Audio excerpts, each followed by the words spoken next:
I would like to call upon Mr. Rahul Sharan on stage, Senior Manager Bulk Research, Drury, and he would make a presentation on dry bulk freight outlook amid environmental regulations. I'll go straight to what I think most of us by now know what Drury does. So we are a research and consulting firm located out of London, Singapore, India, Shanghai, all these places. And we look into not only dry bulk, but dry bulk, tankers, gas, all facets of maritime business, everything, all covered. The agenda would be, actually there's a lot to cover. So the impact of regulations, key outlook, demand, supply, charter market, key risks, but I will not go into detail in all of these, just a brief outline for everything that what we have done.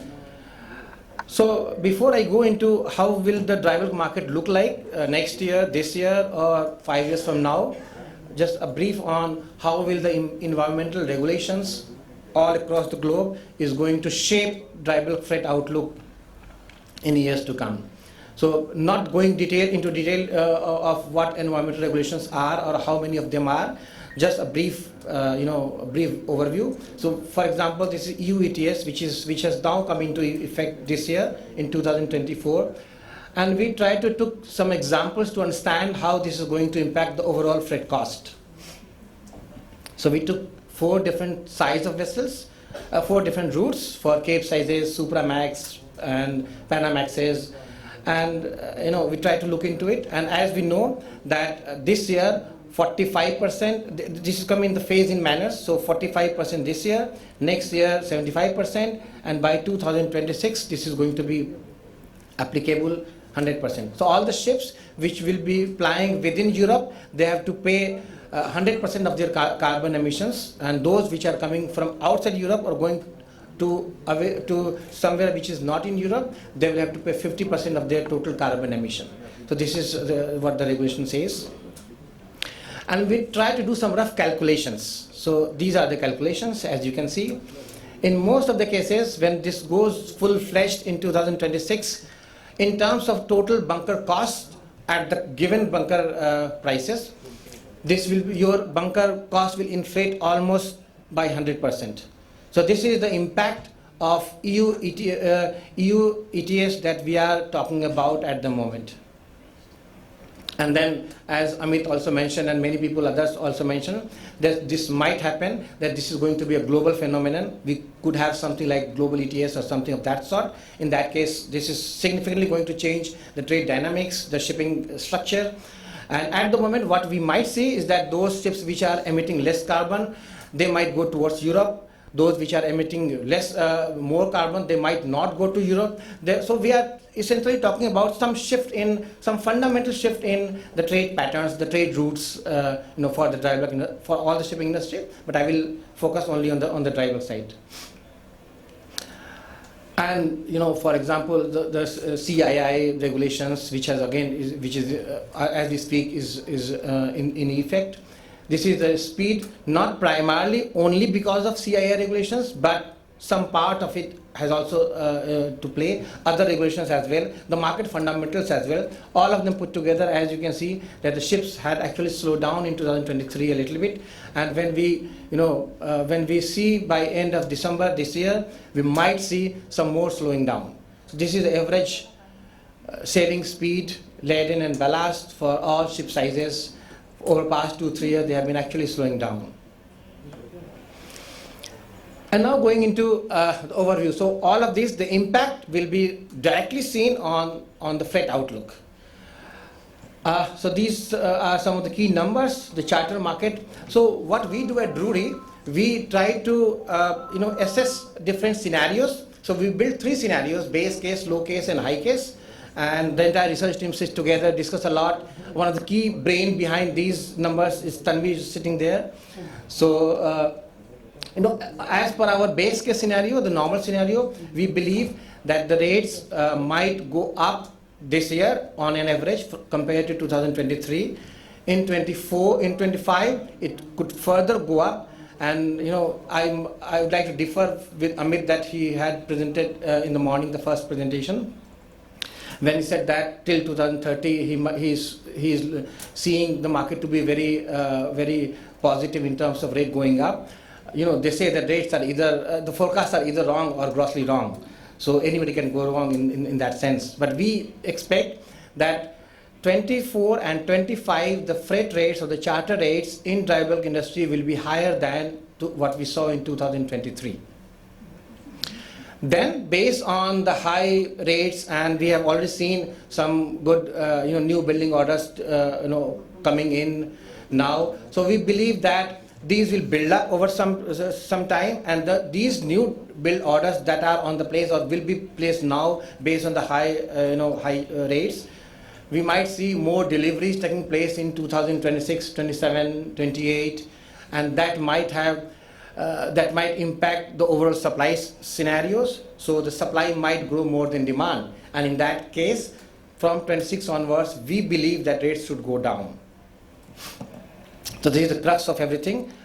Why we think so will follow. So this is the outcome on demand and supply under the three scenarios. As you can see that over next 5 years, usually the demand is going up, but when we see the yearly trend that you will see in the subsequent slides, you will see that how this is actually shaping our forecast numbers. So the demand outlook, this is how it looks like, pretty much balanced and a good demand outlook over next 5 years. And the growth rates for different, different cargoes, different factors which will affect dry bulk shipping. I will just pause for a few seconds. And then commodity wise, as you can see that there are a good scope for more improvement in iron ore trade. The inventories at Chinese ports are low even now compared to their peaks. So even though China doesn't need more iron ore for even they produce a similar volume of similar quantity of steel, even then to build up inventories they will import more iron ore. So the demand side looks pretty well balanced this year. Hence our forecast for good growth good increase in the charter rates. The coal side is again almost a similar story. As you can see, we expect this to move up. The thermal coal as well as the coking coal and the grain and minor bulk. So when we say minor bulk, we do not include soybean in our major bulk. So for us, for all of us, we know that we say iron ore, coal and grain to be major bulk, and then soybean, bauxite and all other 45 odd commodities to be the minor bulk commodities. So they are all poised to be, we expect that they are going to be, even in some cases where we have seen historically very high growth rate for say bauxite or soybean, that might slow down a little bit, but still there will be some growth in bauxite and soybean trade. And then the supply outlook. So this is how it will look like. Deliveries, demolitions, and then the fleet growth.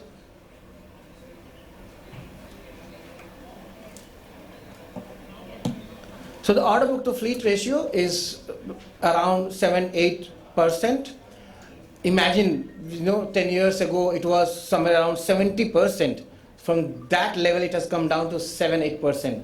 Hence the deliveries are going to be, the supply growth is going to be under control, under check. So we do not expect a lot of new vessels going to be delivered over the next few years.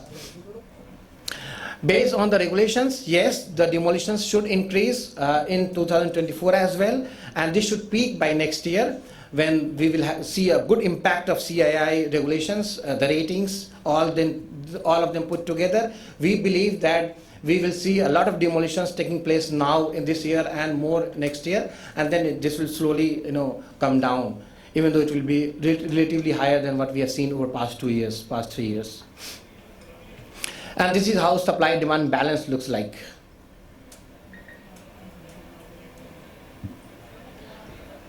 So the utilization is essentially will be key, which will drive the fundamentals for the dry bulk industry.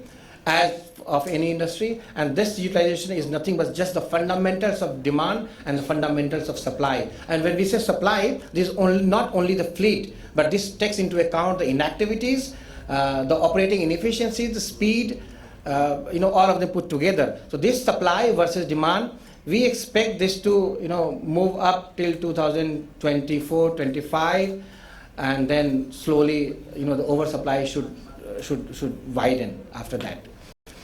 And then the charter market outlook and also the asset values outlook. So I'll just pause for a couple of seconds for the key slide, which will be in front of you to have a look. How to zoom it? I can send you the presentation. So if you want, yeah.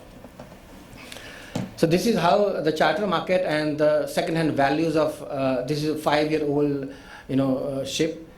For each segment, we have not specified the size of the ship here, but they are typically 37,000 for Supramax, 58,000 for 38,000 for handy size, 57,000 for Supramaxes, 74,000 for Panamaxes, and 180,000 for Cape sizes. So these are the 5-year-old ships. This is how the values typically, for the if we follow the fundamentals. In that case, this is only the base case scenario, by the way. So in that case, the values of ships in the second-hand market and the charter rates, they both will move up this year compared to the last year. Will further up in 2025, and then it will slowly go down. And then there are some risk and potential. Just the last slide before I wind up. So the upside potential and downside risks. So these are those risks which will surpass either the upside potential will surpass even the high case scenario, and the downside risk might go down below our low case scenario. So this is what we believe, that if the war escalates, or there are more support to the Chinese economy, or the impact of the regulations if it just becomes almost negligible, or if it becomes very, very severe. So these will be the key factors which will affect our rates forecast. And of course there are some new geopolitical situations which might emerge that might send everything for a toss. Thank you everybody for your time. Yes. 22. Just a very, very quick one. I hope you are just making a suggestion, not a comment or a question. Anyway, yeah. How do I go there? The utilization.